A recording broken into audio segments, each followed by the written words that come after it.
Tapi sebelum kita mulai, seperti biasa kita mengirimkan doa, mengirimkan hadiah kepada ulama-ulama kita, kepada Ibnu Ruslan terkhusus dan para pensyarah kitabnya. Bismillahirrahmanirrahim.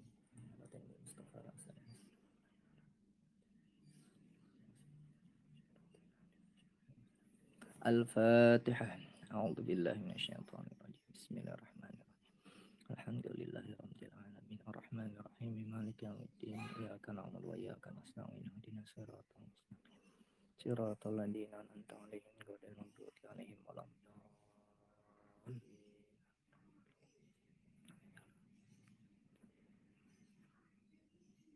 Bismillahirrahmanirrahim. Kita mulai pada bait yang ke-59.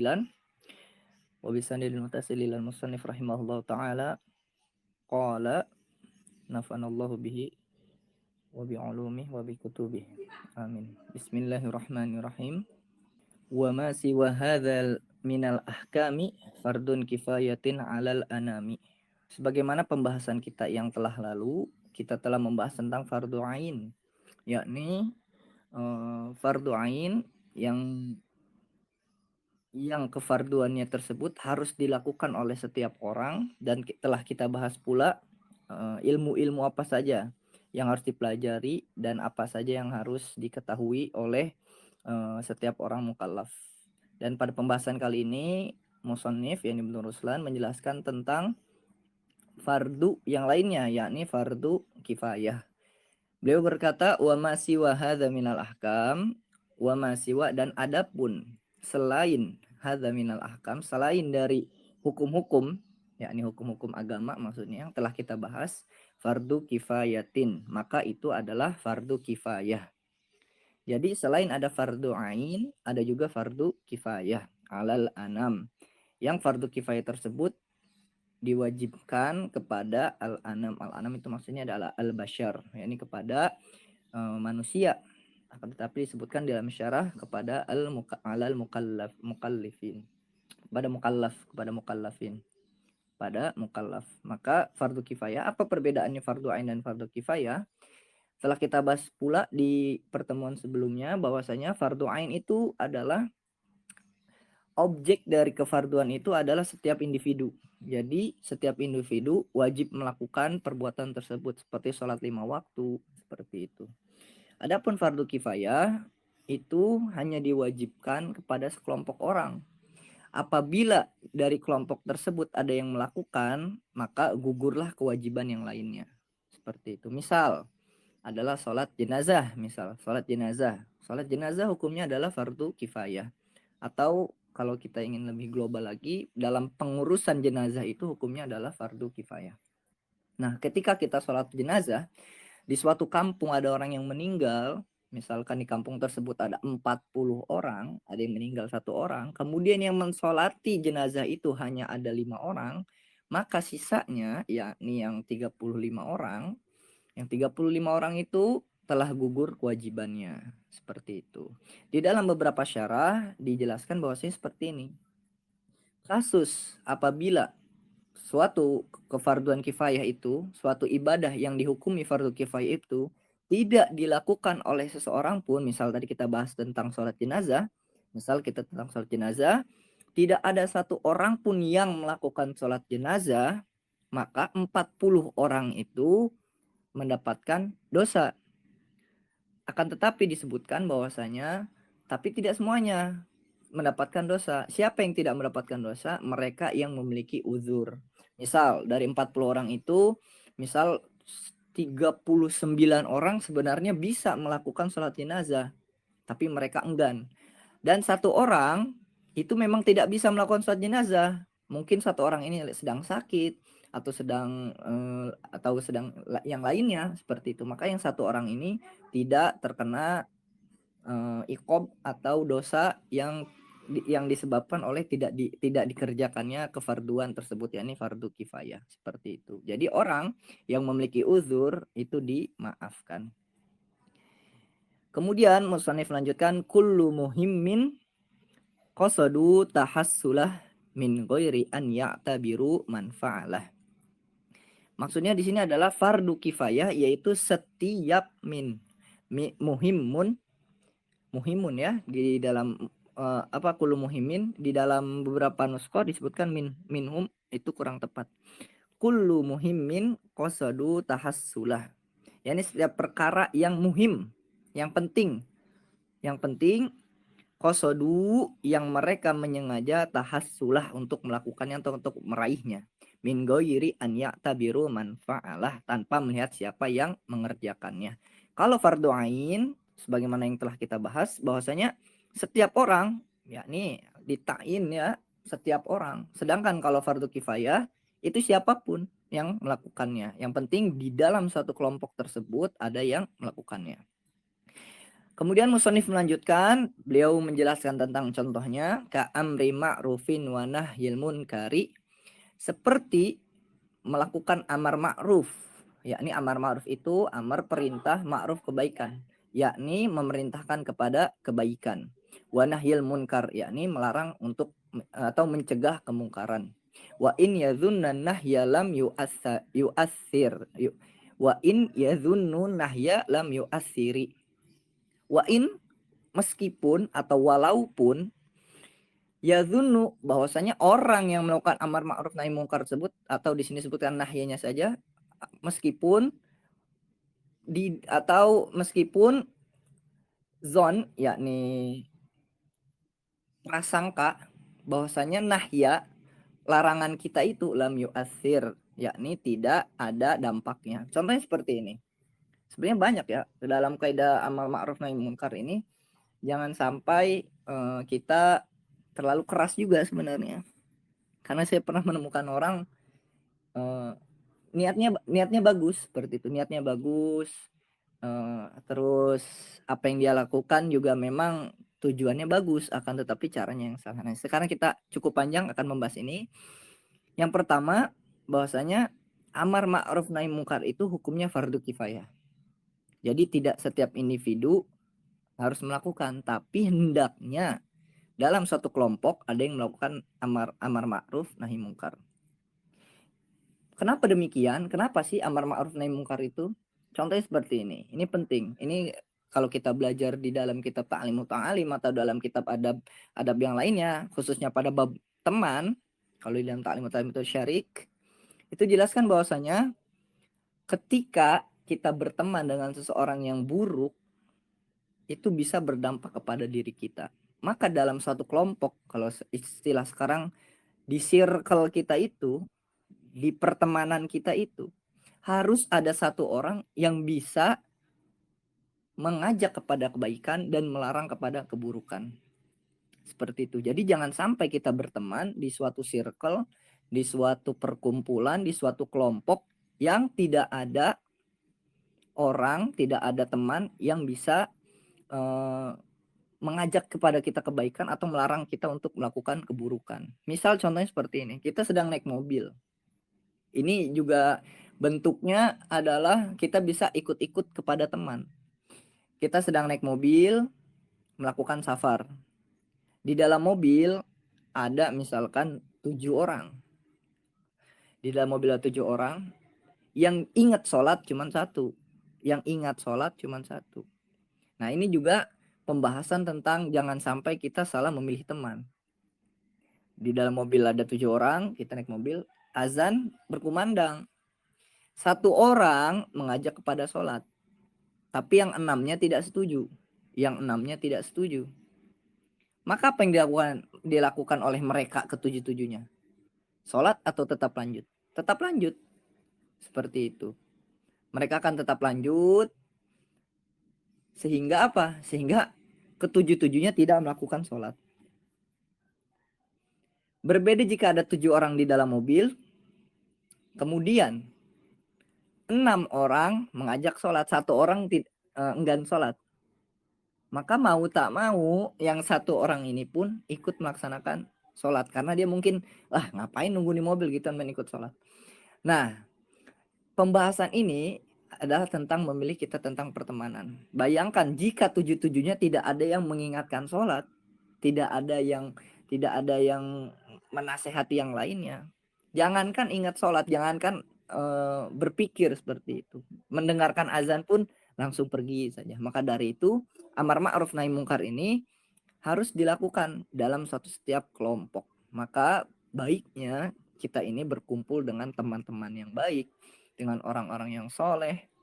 Maka sebagaimana ulama kita katakan bahwasanya salah satu charger dari keimanan kita, sebagai peningkat keimanan kita, dan ini pun yang Al-Fakir rasakan ketika berkumpul dengan orang-orang soleh, itu iman kita bertambah seperti itu. Jadi dengan kita berkumpul dengan orang-orang soleh, kita duduk di majelis ilmu seperti itu menjadikan kita bertambah keimanan kita. Permasalahan yang kedua, bagaimana jika kita tahu gitu ya, atau kita akan menyangka, dia mah kalau diajak sholat juga pasti nolak. Nah, musonif mengatakan wa in yazunnannah yalam yu'athiri, tetap hukumnya fardu kifayah meskipun amar ma'ruf tersebut tidak memiliki dampak kepada orang yang kita uh, sasari atau sebagai objeknya seperti itu. Misal kita punya teman nih, wah sholatnya males banget. Ini seringnya ketika saya mengajar di SMA, permasalahan ini sering muncul. Ada satu anak yang wah sholatnya itu males seperti itu. Sangat-sangat males seperti itu. Akhirnya teman-temannya mengajak sampai berkali-kali tetap tidak ada dampak, sampai si anak yang mengajak ini bertanya kepada saya, apakah berhenti saja untuk mengajak dia?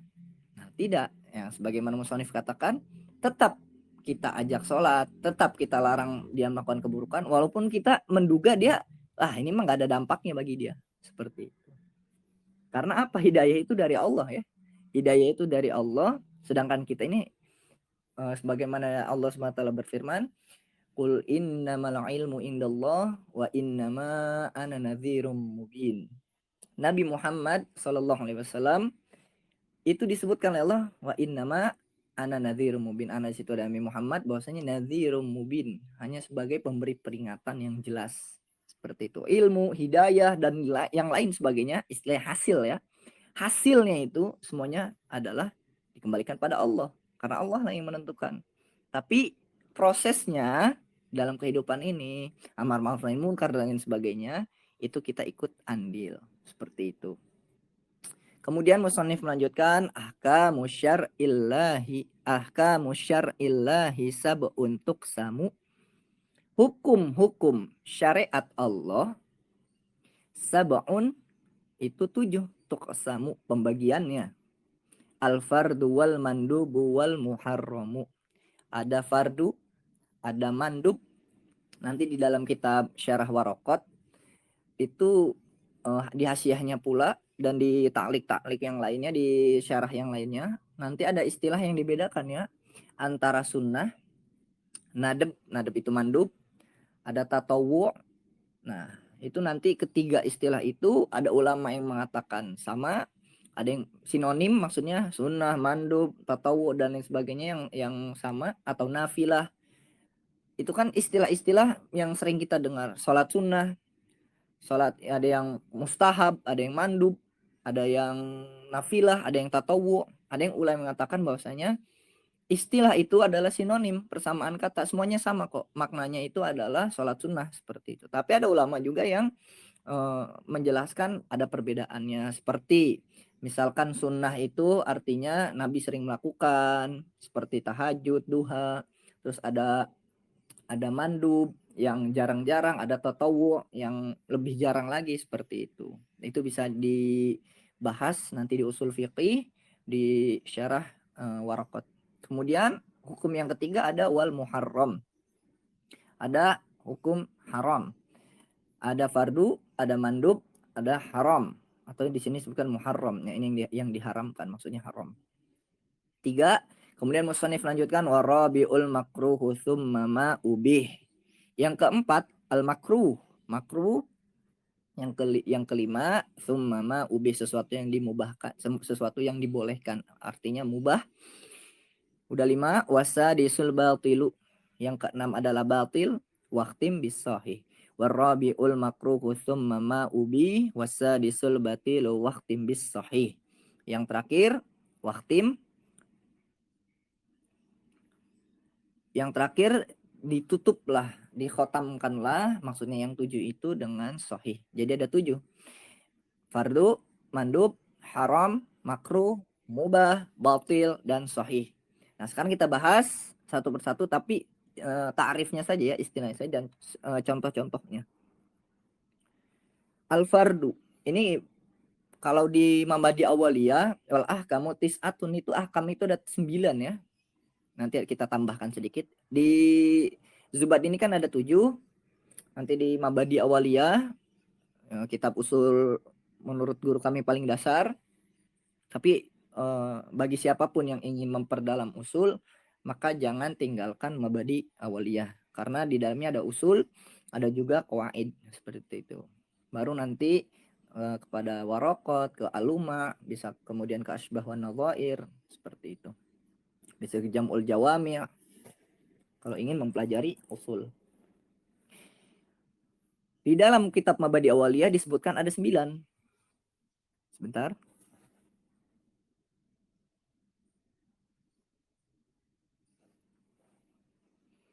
Disebutkan al-wajibu wal mandubu wal mubahu wal haramu wal makruhu was sahihu wal batilu wal rukhsatu wal azimah. Ada 9. Disebutkan juga bahwasanya fal wajib, wajib di sini, wajib di Mabadi maksudnya fardu ya. Jadi wajib dan fardu itu sinonim. Tapi kalau di fikih Hanafi itu nanti berbeda lagi ya istilahnya. Jadi ini kita ini berfokus pada kajian fikih Syafi'i seperti itu, bukan fikih yang lainnya. Karena ilmu agama itu sangat luas. Jadi kita fokus pada fikih Syafi'i. Fal wajibu atau fardu ma yusabu ala fi'lihi wa yu'aqabu ala tarkihi. Wajib atau fardu adalah sesuatu apabila kita melakukannya itu kita diberi pahala, dan apabila kita meninggalkannya kita akan diberi iqab atau diberi dosa. Jika melakukan mendapatkan pahala, jika meninggalkan mendapatkan dosa. Itu fardu atau wajib. Kasolawati wasaumi Ramadan, seperti sholat 5 waktu dan puasa Ramadan. Jadi kalau kita meninggalkan sholat 5 waktu, kita meninggalkan puasa Ramadan, kita meninggalkan zakat, kita meninggalkan haji padahal kita mampu, kita meninggalkan umroh padahal kita mampu, maka kita mendapatkan dosa. Seperti itu apabila kita meninggalkannya. Tapi kalau kita melakukannya, kita melakukan sholat 5 waktu, kita melakukan puasa Ramadan dan lain sebagainya, yang fardu-fardu, termasuk fardu kifayah ya, walaupun telah kita bahas perbedaannya, itu akan mendapatkan pahala. Nah, di sini penting. Ini terdapat pendidikan secara usul ya, pendidikan anak. Ketika kita ingin mendidik anak, hendaknya kita mulai dengan mayusabu ala fi'lihi. Kita ingin menjelaskan kepada anak untuk dia rajin sholat. Jangan langsung diancam dengan neraka. Tapi beri gambaran kepada dia bahwasanya jika kita melakukan suatu kebaikan, khususnya yang fardu, sholat 5 waktu, puasa Ramadan, maka Allah akan memberikan nikmat yang besar, Allah akan memberikan pahala, seperti itu. Allah akan menjamin atau memberikan kita jaminan untuk masuk surga, seperti itu. Jadi ketika mendidik anak jangan langsung tiba-tiba kalau kamu ninggalin sholat kamu masuk neraka. Wah, jangan langsung dengan ancaman, tapi dengan motivasi-motivasi terlebih dahulu. Jadi pendidikan untuk anak itu diawali dengan motivasi-motivasi hingga dia terbangun motivasi untuk melakukan suatu kebaikan. Seperti itu. Maka motivasi ini pun dikiaskan oleh orang-orang bahwasanya jika dia memang tidak atau pikiran dia tidak sampai kepada alam akhirat, maka dikiaskan bahwasanya hadiahnya itu didahulukan. Misal kalau kamu puasa Ramadan penuh 30 hari, maka Bapak akan kasih hadiah. Nah, padahal kan secara kaidahnya sama. Jika kita melakukan sesuatu, maka Allah akan memberikan ganjarannya seperti itu. Tapi mungkin karena dia belum paham, akhirnya maka sebagian guru-guru kami mengatakan diperbolehkan untuk mendidik anak ya, ingat untuk mendidik anak. Jadi jangan sampai si anak ini punya pikiran kalau saya melakukan kebaikan, kalau saya ingin sesuatu maka saya harus melakukan kebaikan. Itu kurang tepat. Kalau kita udah dewasa, udah saatnya kita baca al-hikam ya, bahwasanya ibadah mah ibadah seperti itu. Hasilnya udah serahkan pada Allah.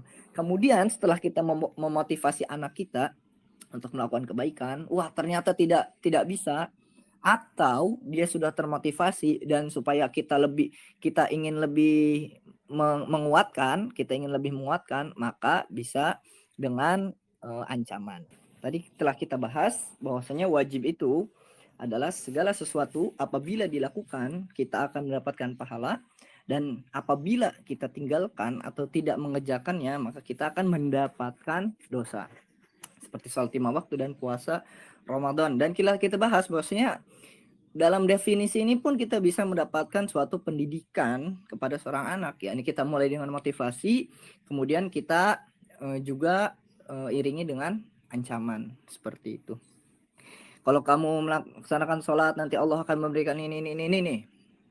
Terus akhirnya dia udah mulai mau sholat karena menginginkan sesuatu kan. Akhirnya mungkin dia down, dia futur. Maka bisa dikuatkan dengan motivasi lagi atau dengan ancaman. Kalau kamu malas sholat, kalau kamu tidak melaksanakan sholat, maka Allah akan memberimu ini. Nah, itulah dengan ancaman. Seperti itu. Kalau kita sudah besar, ya bukan waktunya lagi untuk malas-malasan ya. Ibadah tuh udah jadi bagian dari hidup kita. Seperti itu. Kalau tidak ibadah, harusnya kita memiliki rasa tidak enak pada Allah. Setiap hari kita diberi nikmat oleh Allah, sedangkan kita tidak melakukan apapun. Nauzubillah. Itu fardu. Yang kedua, al-mandubu ma yusabu ala fi'lihi wa la yu'aqabu ala tarki. Mandub atau sunnah atau nafilah itu biasa digunakan untuk perbuatan tersebut bersifat sunnah, adalah sesuatu yang apabila kita kerjakan akan diberikan pahala, dan apabila ditinggalkan yakni tidak dikerjakan, kita tidak mendapatkan dosa. Dilakukan dapat pahala, tidak dilakukan atau ditinggalkan tidak mendapatkan dosa. Seperti itu. Jadi mandub itu adalah nilai plus, istilahnya seperti itu. Yang wajib itu kewajiban, yang sunnah itu sebagai nilai plus. Tapi bedanya sunnah kita dengan sunnahnya para sahabat, apabila kita baca hadis ya, maka saya sarankan ikuti majelis-majelis riwayah, majelis-majelis diroyah juga, khususnya tentang hadis. Nanti di situ banyak hikmah-hikmah terkhusus pada pembahasan tentang syama'il, tentang karakteristik Rasulullah SAW. Ada suatu kisah Anas bin Malik. Bayangkan ya, ini bedakan sunnah kita dengan sunnahnya para sahabat. Anas bin Malik itu adalah khodimnya Rasulullah atau pembantunya Rasulullah. Ketika itu Rasulullah berkunjung ke suatu tempat, lalu di tempat itu Rasulullah diberi makanan. Anas bin Malik hanya melihat, tidak ikut makan. Rasulullah SAW makan makanan itu, yakni buah labu. Dan Rasulullah terlihat senang dengan memakan buah labu itu. Nah, apa yang dilihat oleh Anas bin Malik? Wah, Rasulullah senang dengan makan buah labu. Maka apa kata Anas bin Malik? Mulai hari ini aku menyukai buah labu. Bayangkan, tidak ikut memakan buah labu, tidak tahu rasanya seperti apa. Tapi karena Rasulullah senang dengan buah labu, maka Anas bin Malik ikut senang. Ikut menyukai makanan tersebut. Seperti itu. Bayangkan. Itulah sunnahnya para sahabat. Jadi ya kalau kita sunnahnya kita, itu mah cuman sunnah. Berbeda dengan sunnahnya para sahabat, apapun yang Rasulullah lakukan, maka para sahabat akan meneliti seperti itu, akan fokus terhadap apa yang Rasulullah SAW lakukan. Ya, kita manusia biasa ya. Jadi jangan sampai tidak ada sunnah yang kita lakukan. Di sini sebutkan katahiyatil masjid, seperti sholat tahiyat masjid. Tahiyat masjid hukumnya sunnah.